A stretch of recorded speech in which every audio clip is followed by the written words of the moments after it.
नमस्कार, आप देख रहे हैं 4 PM और मैं हूं आपके साथ निधि तिवारी। वसुंधरा राजे ने ऐसा खेल किया कि पीएम मोदी भी उसमें फंस गए और आखिरकार वसुंधरा राजे को टिकट देना ही पड़ा।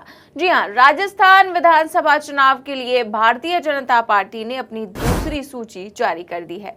बीजेपी की दूसरी सूची में पूर्व मुख्यमंत्री वसुंधरा राजे समेत 83 नेताओं को शामिल किया गया है। राजे को झालरापाटन से चुनावी मैदान में उतारा गया है। वसुंधरा राजे के नाम को लेकर काफी समय से चर्चाएं चल रही थी कि उन्हें पहली लिस्ट में जगह नहीं दी गई, जिससे उनके समर्थक नाराज हैं, उनके समर्थकों को भी टिकट नहीं दिया गया। और अब जो है वसुंधरा राजे को तवज्जो देते हुए उनको भी टिकट मिला है, साथ ही उनके कई समर्थकों को भी टिकट मिला है। आगे आपको बताऊंगी। पहले आपको बता दूं कि जयपुर की विद्याधर नगर सीट से विधायक नरपत सिंह राजवी को अब चित्तौड़गढ़ से टिकट दिया गया है। नरपत सिंह की जगह पर जब दिया कुमारी को टिकट दिया गया था पिछली वाली सूची में, तो उसके बाद नरपत सिंह के समर्थक काफी ज्यादा विरोध कर रहे थे, नाराज हो गए थे। और नरपत सिंह जो है वसुंधरा राजे के समर्थक भी माने जाते हैं। तो अब उन्हें दूसरी सीट से टिकट देकर डैमेज कंट्रोल करने की कोशिश की गई है। और वहीं अभी तक कहा जा रहा था कि पार्टी आलाकमान वसुंधरा राजे से नाराज चल रहा है और वसुंधरा भी जो है नाराजगी उनकी भी देखी जा रही थी और माना जा रहा था कि टिकट बंटवारे में उनकी अब इस बार भी नहीं चलेगी। लेकिन सूची देखकर ऐसा बिल्कुल भी नहीं लगता।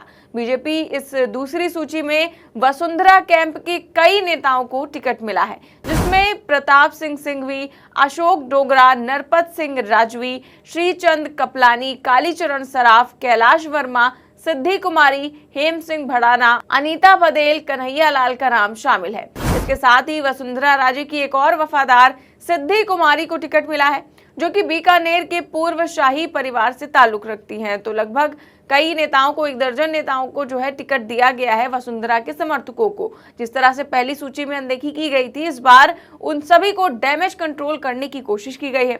जिस तरह पहली सूची जारी होने के बाद ही बीजेपी में जबरदस्त बगावत के स्वर उठे थे।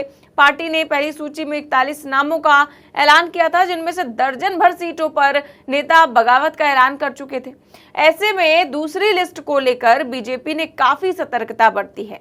पार्टी ने काफी सोच समझकर इस दूसरी लिस्ट को जारी किया है। जिस तरह पहली सूची में वसुंधरा समर्थकों के नाम काटे गए थे, उस समय भयंकर विरोध देखने को मिला था। उसी से घबराकर अब वसुंधरा राजे को खुश करने के लिए वसुंधरा राजे और उनके कई समर्थकों को टिकट दिया गया है। गौरतलब है कि कल शाम को ही दिल्ली में पीएम मोदी के साथ सीसी की बैठक में राजे भी शामिल हुई थी और खुश नजर आ रही थी। यानी कि सूची में वसुंधरा राजे की खूब चली है और ऐसा ही दिखाई भी दे रहा है। वहीं बीजेपी के साथ साथ कांग्रेस की ओर से भी अपने उम्मीदवारों की पहली सूची जारी कर दी गई है। सूची में 33 उम्मीदवारों की घोषणा की गई है और पहली सूची में मुख्यमंत्री अशोक गहलोत और पूर्व उप मुख्यमंत्री सचिन पायलट का नाम भी शामिल है। दोनों को उनके पूर्व निर्वाचन क्षेत्र से चुनावी मैदान में उतारा गया है।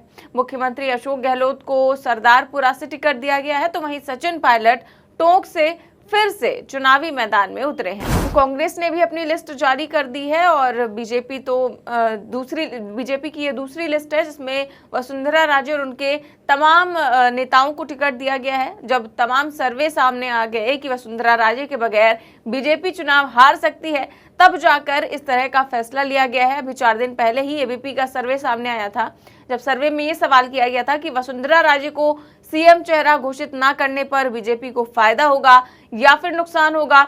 इसमें 43% से लोगों ने माना था कि इससे राजस्थान की विपक्षी पार्टी बीजेपी को फायदा होगा, जबकि 42% ये कहते हुए देखे गए थे कि इससे बीजेपी को नुकसान झेलना पड़ सकता है। यानी कि जितने प्रतिशत वो, उससे केवल 1% कम लोगों ने कहा था कि इससे नुकसान हो सकता है, यानी कि भारी नुकसान की संभावना जताई जा रही थी। और इसी को लेकर अब जो है जो सूची जारी की गई है, उसमें वसुंधरा को पूरा तवज्जो दिया गया है। और आरएसएस भी जैसा कि पहले कह ही चुका है कि केवल मोदी के चेहरे पर चुनाव नहीं जीता जा सकता है, केवल मोदी का करिश्मा काम नहीं आ सकता है, ऐसा पहले ही बयान सामने आ चुका है। और इसी को देखते हुए वसुंधरा राजे और उनके समर्थकों के नाम का ऐलान किया गया है, उन्हें तवज्जो दी गई है। फिलहाल राजस्थान की बात करें तो बीजेपी और भी तमाम मुद्दों पर घिरी हुई है। वहां पर एक ईआरसीपी का मुद्दा है, जिसको लेकर कांग्रेस जो है वो लगातार बीजेपी पर आरोप लगाती रही है कि राष्ट्रीय परियोजना इसे घोषित नहीं किया जा रहा है, उसे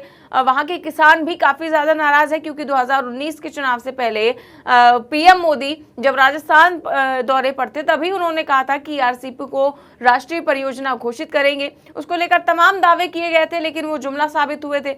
इसको लेकर प्रियंका गांधी भी कल पहुंची हुई थी राजस्थान में, उन्होंने भी पीएम मोदी को जमकर घेरा था। और भी तमाम मुद्दे हैं जिनको लेकर कांग्रेस लगातार बीजेपी को घेर रही है।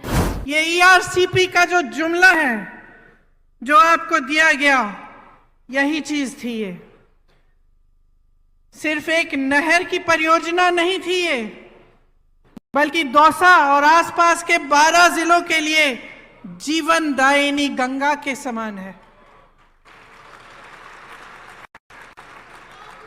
भाजपा के नेता और प्रधानमंत्री जी से सिर्फ जुमलेबाजी होती है इस पर। पहले आए थे तो कहा था ईआरसीपी को राष्ट्रीय परियोजना का दर्जा दिया जाएगा। दिया क्या? दिया? प्रधानमंत्री जी जब यहां आते हैं उनसे पूछिए, वो ये कहते हैं कि आप मेरे नाम पर, मोदी जी के नाम पर आप वोट डालिए। पूछिए, क्या प्रधानमंत्री पद छोड़कर यहां आकर मुख्यमंत्री बनने वाले हैं? क्या उनको अपनी पूरी पार्टी में कोई चेहरा नहीं मिल रहा? पूछिए ना उनसे। वहीं कांग्रेस की बात करें तो कांग्रेस की लिस्ट भी जारी हो चुकी है, जिसमें सचिन पायलट और अशोक गहलोत को टिकट दिया जा चुका है। तो कांग्रेस ने भी काफी सोच समझकर अपनी ये लिस्ट जारी की है। तो वहीं बीजेपी भी अब इंतजार है जो है तीसरी लिस्ट का, क्योंकि कांग्रेस की तो ये पहली लिस्ट है, लेकिन बीजेपी कई सारे नामों का ऐलान कर चुकी है। फिलहाल बता दें कि राजस्थान में एक ही चरण में 25 नवंबर को विधानसभा के चुनाव के लिए वोटिंग होनी है, और इसके साथ ही इस चुनाव के परिणाम जो है वो 4 राज्यों के साथ ही 3 दिसंबर को घोषित किया जाएगा। तो देखते हैं कि उस समय क्या होता है, किसके फेवर में वोट जाते हैं, और 4 राज्यों के नतीजे जब घोषित किए जाएंगे 3 दिसंबर को, और जब 3 दिसंबर को नतीजे आएंगे तो सब कुछ साफ हो जाएगा कि यहाँ पर बीजेपी जीत रही है या फिर कांग्रेस, किसके दांव पेच भारी पड़े हैं। तो देखते हैं क्या होता है। फिलहाल इस खबर में बस इतना ही। देश और दुनिया की तमाम बड़ी खबरें जानने के लिए देखते रहिए 4 PM न्यूज नेटवर्क। नमस्कार।